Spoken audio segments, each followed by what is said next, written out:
Okay.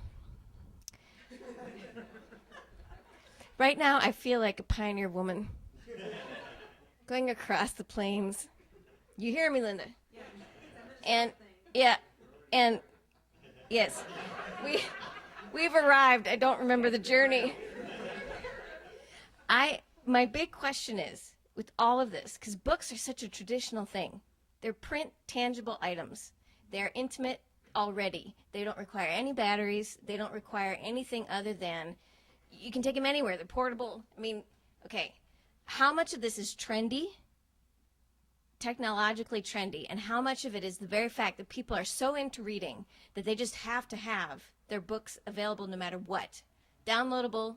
I mean, that's what gets me. I love the idea of books being a part of assisting people with disabilities, people who are older people who are having difficulties with reading. However, they have to be able to access that technology regardless. I mean, there still has to be that knowledge. So I guess I keep wondering what the balance is going to be between the traditional book and all this other stuff. Okay, so this is the way I equate all your question. It all comes back to audience. Are you dealing? What kind of audience are you dealing with? I think as publishers, we still have to put print and publish traditional books, but I think you also have to have a foothold in the new medium. That you've got to do ebooks, that you've got to release content, that you've got to create community. All of these things, I think, goes hand in hand with owning a publishing company now. You've got to do traditional things and you've got to do non-traditional things. Where this all ends up, in 2 years, we may be all talking about something else. Last year, all we talked about at the conference was Facebook, Facebook, Facebook. This year, it's Twitter, Twitter, Twitter. Next year, it's going to be something else. So exactly, buzzerooning, exactly. But it's basing yourself in all of this, where you can traditionally make money, and then where you can expand. If you're Bo and you're in a doctor's office, he doesn't have access to have a couple hundred books, or if he found out some information that he needed to do some research on, he can pull that off of his iPhone very quickly instead of going to another source to find it. So it's back and forth. I've actually got two different thoughts on what you were asking. The first one is my off-the-cuff projection, if you will, is that where things are going to go is ebooks are going to be the mass market stuff.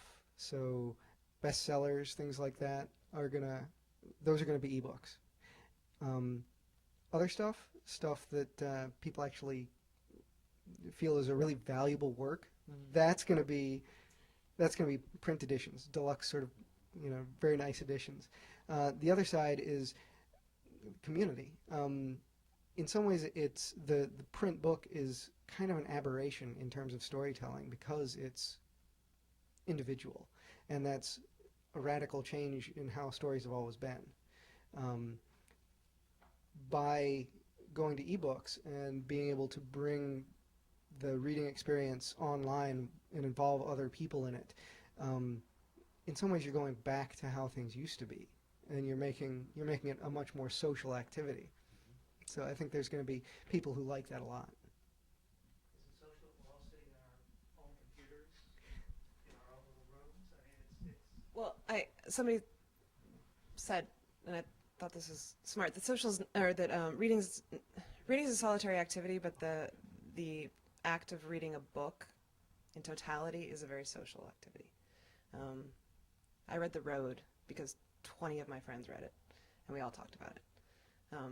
So yeah, you sit in your bed at your desk in your living room, you read a book, you talk about it, same exact thing, from my perspective. We need to wrap up. So thank you all so much for coming, and I'm sure we'll have some more questions, but we appreciate it, and I appreciate everything that you guys have asked, and we'll get this posted on YouTube as quickly as possible, and we'll keep pushing the DRM downfall. So thanks, everyone.